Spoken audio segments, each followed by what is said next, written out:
Welcome to Essentials for Adoption Attuned Parenting, a podcast exploring how parents can best relate and connect to their adopted child. If you have adopted, or even if you are thinking about adopting, this is the show for you. Discover tips and tools for adoption attuned parenting. This is the podcast for building a strong foundation for your adoptive family.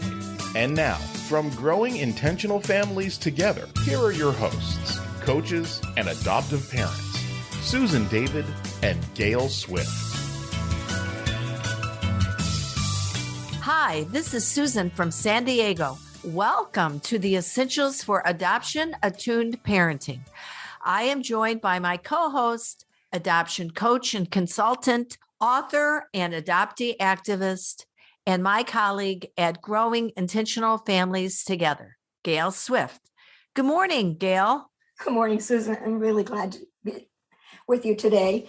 Today, we're going to talk about listening, something that I expect we all believe we're old hands at. However, we're going to look at listening in a way that I think most us have not done. I trust that listeners will come away from this podcast with a deeper understanding and appreciation for the power of listening. Yeah, we always think that we listen well. We want to think that. There's always room for improvement. Now, since we deal with adoption, that's the context for this discussion. Tell me more about that. Well, I think it certainly adds additional layers to the art of listening, which is in fact a very complex interaction. And as with all things adoption, there's always this subtle background flavor of insecurity, trust, questioning, dueling perspectives that kind of seasons the interaction. So when we're talking about listening, I'd like to start with a quote from David Augsburger. It's one of my favorites, and I mention it a lot in the blogs. I've mentioned it on the podcast before, but I think it bears repeating over and over and over. And that is, quote, being heard is so close to being loved that for the average person, they are indistinguishable. Feeling heard is that powerful. So, unquote, simply listening attentively, fully, is not doing nothing. And so often we jump to action instead of sitting patiently, just listening.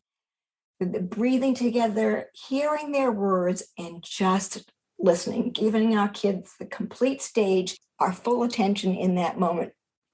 I'd like to make a point here that may feel a little bit like a digression, but trust me, it is relevant. You remember back when our kids were little and they were learning to walk? Remember how they'd fall again and again and again? And sometimes their falls were pretty painful. And yet we encouraged them to persist. We didn't tell them to stop. It's too hard. We believed they were capable. We trusted that they could endure the hard knocks. And we knew that eventually they would triumph. They would learn to walk. So let me circle back around to consider how this connects to our older kids, especially our teens and young adults. When they come to us burdened by heartbreak or disappointment, and they will, it's not a matter of when, it's a matter of will. It's a matter of when.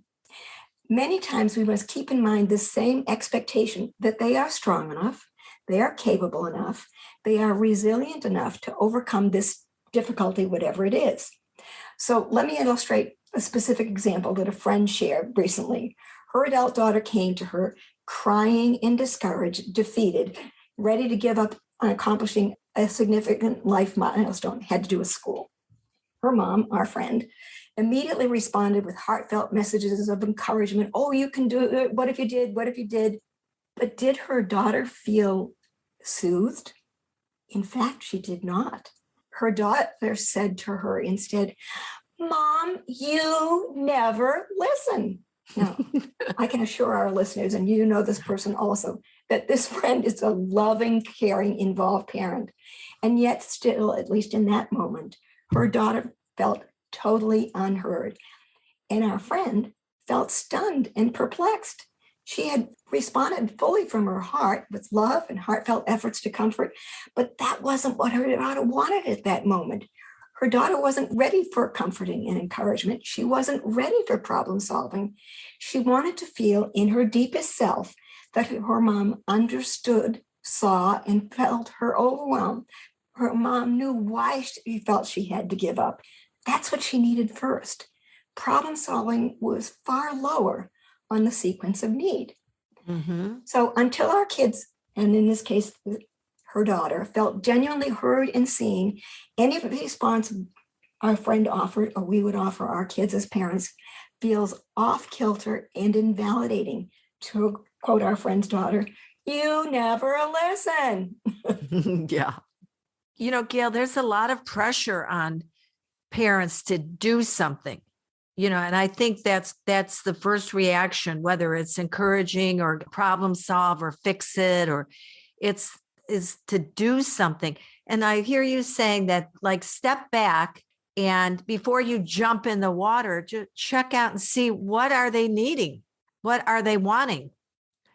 Well, I think even before that, Susan, it's what are they feeling? What are they really saying? In that moment, what is their perception of what's going on? Not what is our perception. What is our adult parental viewpoint? What is their viewpoint from the midst of the storm? Mm-hmm, mm-hmm. Because until we sense what they feel they're facing, we can't really respond. And sometimes we have to remind ourselves. I've got a picture of this baby trying to walk here on my desktop. We've got to remind ourselves of that mindset. It's whatever they're feeling at the moment feels like they've fallen too hard and they can't get up. That's how they feel. Mm-hmm. And yet in our hearts, we know that they will eventually be able to give up, but we give them the time to sit on their bottoms and really let out all their frustration and emotion and sit in it for a while. Mm-hmm. I mean, that's really a gift. Just listening is not doing nothing. It's a very powerful experience of validation. Now, you said two things. One was the trigger. Well, if I'm going to do this, I would have to, that vision of the baby walking, right? And the falling is a very good place to put my head before I open my mouth, Mm-hmm. right? That's one thing. And then the other thing that I'm thinking is, well, what questions might I ask? Or see, even that could be problematic too. But I would ask, what do you want me to do? What is it that they want me to do? Simply listen, offer suggestions, get involved? Is that what you're thinking? Like deep listening and asking, perhaps? It's exactly what I'm thinking. But in the moment, it's not time for those three questions unless you lay down the groundwork ahead of time. So before stuff hits the fan, Mm-hmm. sit down with the kids and have a conversation. When you come to me with a problem or a frustration, let's agree how you want me to get involved. Can we agree that I can ask you these three questions, the ones you just articulated? What is it you want from me? Is it that you want me just to listen? Okay, then just listen. Is it that you want me to offer suggestions? What, as a parent, we've always got a bucket load of suggestions. Mm-hmm. We're usually not short in that department. Or do you want me to ask you what your ideas are about how to handle it? But if you could predetermine strategy, it's okay to ask those three questions. You're on the same page and they will feel validated. I have one child, but if I ask two questions in a row, they'll accuse me of interrogating him. So I have to be very cautious about the questioning. And that's why I think having the prearranged agreement ahead of time makes really sense. But I also think one of the big mistakes we parents tend to make is, instead of asking them, oh, it feels a little overwhelmed, what are your ideas about how you can handle it? Okay, not how will you handle it? What are your ideas about what you can do? So immediately you're sending the message that you believe they are capable. And boy, in that moment, they need reassurance of their capabilities. That's a very powerful question. What are your ideas? Because whatever ideas that they come up with for a solution, they're going to, I like to say this phrase, marry those ideas. People don't do what other people suggest to them. I mean, in a parent relationship, we can only hope. When they get to be teenagers, we know they leave the house and they do what they want to do. And Sure. some depends on the child too. Some kids are more toe the line, others want to test the boundaries. So when you ask them to come up with what solution do you have, wow, you put them in the driver's seat. And isn't that what we want in the end? We want them to eventually be in the driver's seat and know how to drive the car. And with any life skill, how do you develop expertise? Through trial and error, through practice. So if you give them a chance to problem solve, they'll get better and better at it. But if you do all the problem solving for them, they'll always need you. We're infantilizing them, and that's not what we want. Mm-hmm. Yeah. Our colleague Sally likes to talk about learned helplessness, right? Over and over again. Yeah. So this is a way for them to come up with their solutions and learn that they are capable and they get a chance to try it out. Go ahead. Well, I was thinking there's like two desserts on the table. One is for the parent, and that's the desire to fix things for our kids. And for the other, the one is for the kids, and that's, oh boy, I don't have to do the heavy lifting of fixing this. Mom will fix it for me. So there's both those things on the table, and they're not good for either one of us. So we want to sweep those options off the table and take a healthier look at the problem solving strategy. And that starts with the listening. Mm-hmm, mm-hmm.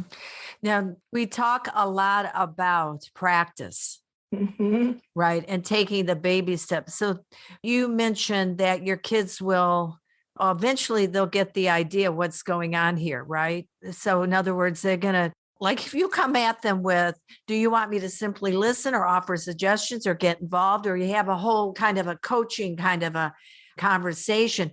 If you do that at first, they're going to, I imagine, like have a reaction. What the heck's going on?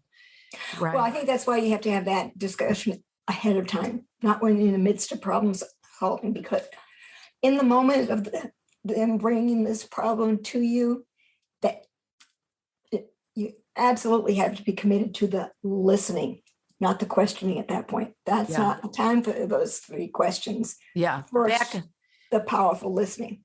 Yeah. And then once they feel fully heard, then you launch into your prearranged questions or more questions or some back and forth discussions about their ideas. Yeah. But 100% listen until you could repeat everything they've said from their perspective so that they know you've really heard it, right? Whether you agree with what they're asserting is irrelevant unless you've heard it.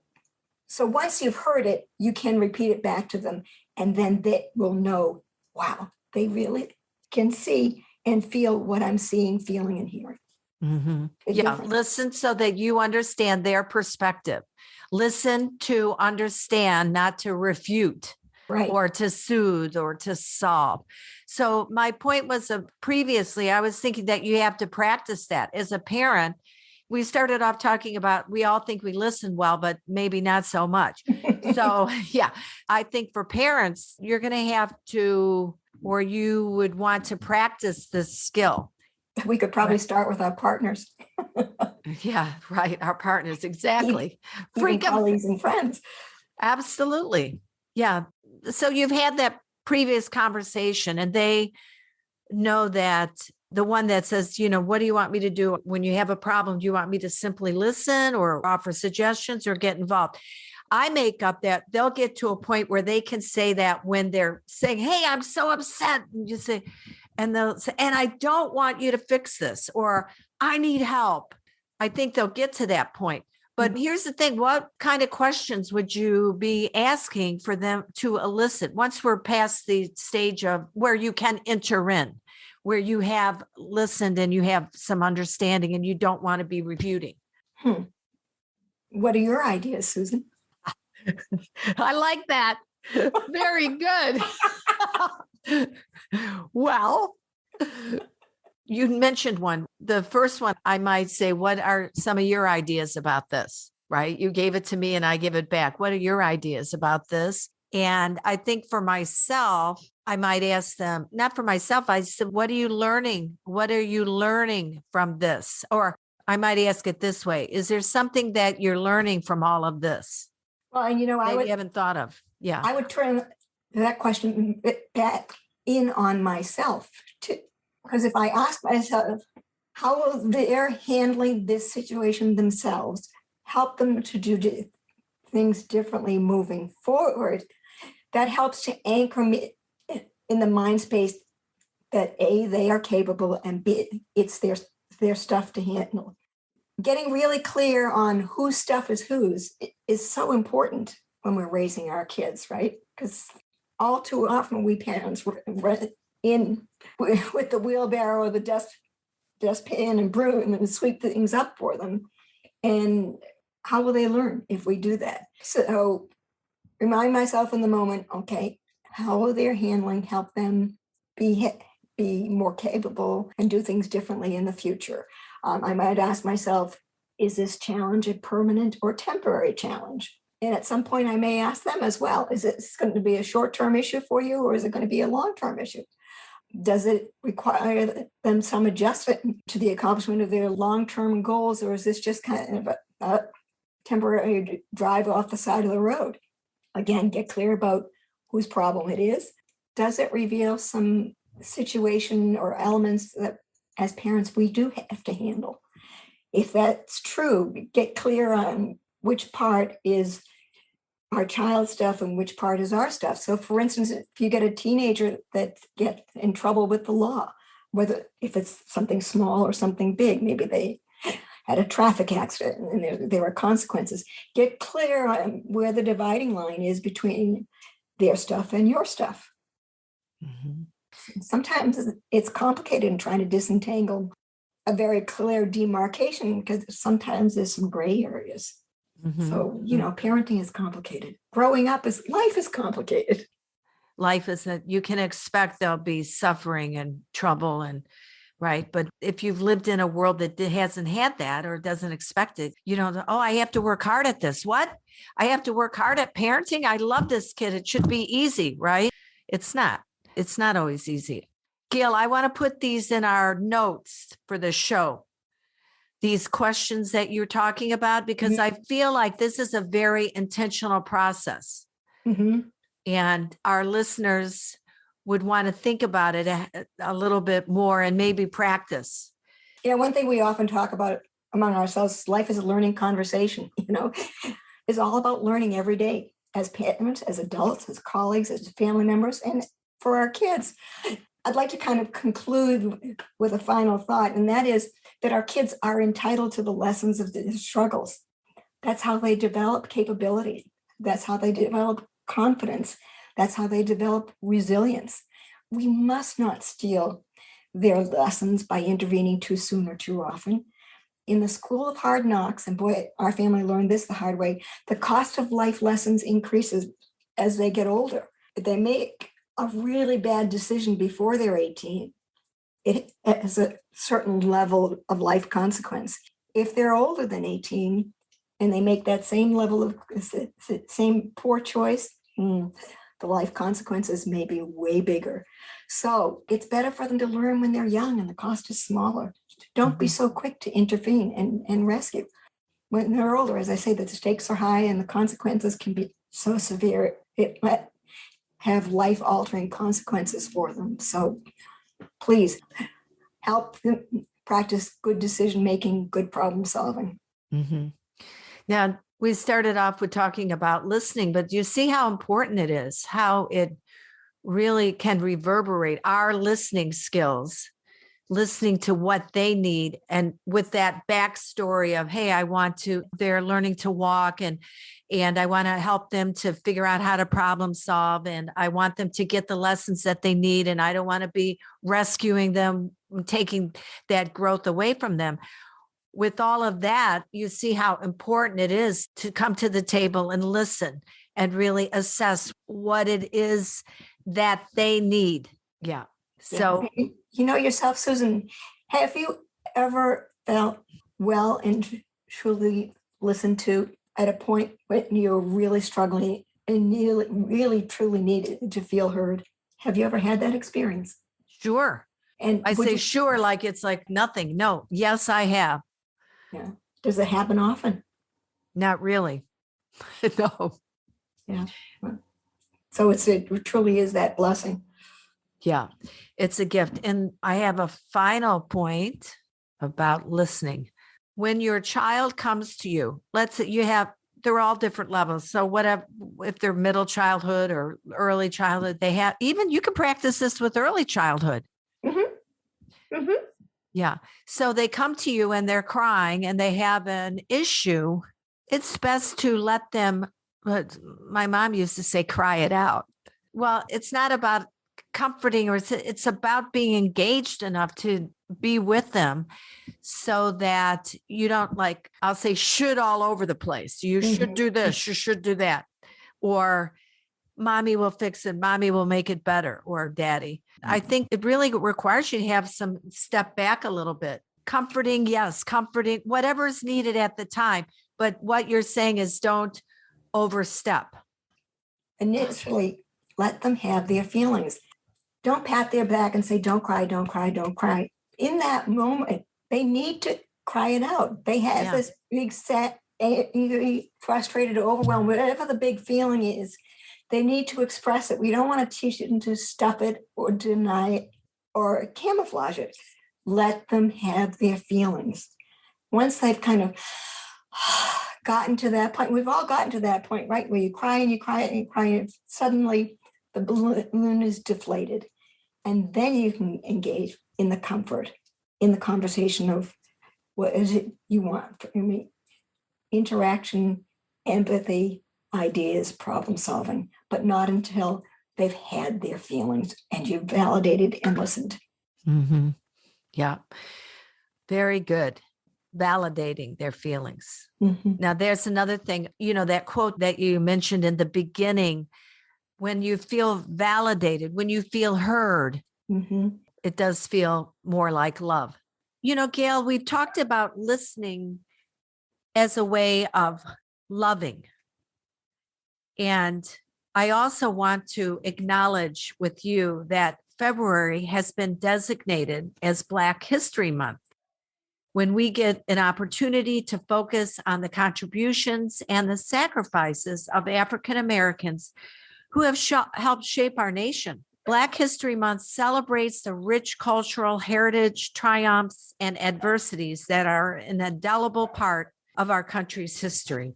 Susan, I think we wouldn't be alone in arguing that Black history should be taught and celebrated year-round, not just during 1 month each year, because let's face it, the Black experience, as one scholar points out, is embedded in everything we think of as American history. True. So for us at Growing Intentional Families Together, we know that bias and racism are widespread in the child welfare system, and Black children are taken into foster care at a disproportionately high rate and languish longer before being adopted, reunited with their parents, or aging out of the system. And there actually have been studies that show that disproportionate effect. It's a tragic truth. Yes. The structural inequities that Black people face, whether it's housing or employment, criminal justice, these are the same conditions that push families into the foster care system. And we were actually talking about this among our colleagues, Exactly. How the system is prejudiced against these families. Definitely. It's definitely biased. And so this moment is also one, therefore, that's sparking national concern and action. For example, the CEO of the National Association of Social Workers, Angelo McLean, said there's been a surge of concern within his organization about racial issues, prompting a series of virtual town halls for members about racism and white privilege. And he said that people are trying to leverage this moment to bring about change. And for those of us that are part of the adoption community, we have a particular interest because so many of us love children who are not the same race as ourselves. We have a real vested interest, personal interest in making sure this changes. And of course, a moral interest as well. Mm-hmm. Knowing and acknowledging that there's a problem is a first step in solving the problem. So Gayle and I and our colleagues at Growing Intentional Families Together have talked about how we want to make a difference. We really have. And we would like to invite our audience to consider how they can and will make a difference.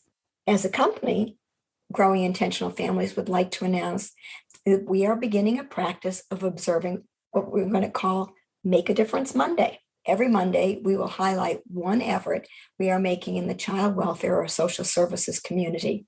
While these individual efforts may be small, we believe that collectively they can make a significant difference. In the words of John Lennon, a dream you dream alone is only a dream. A dream you dream together is reality.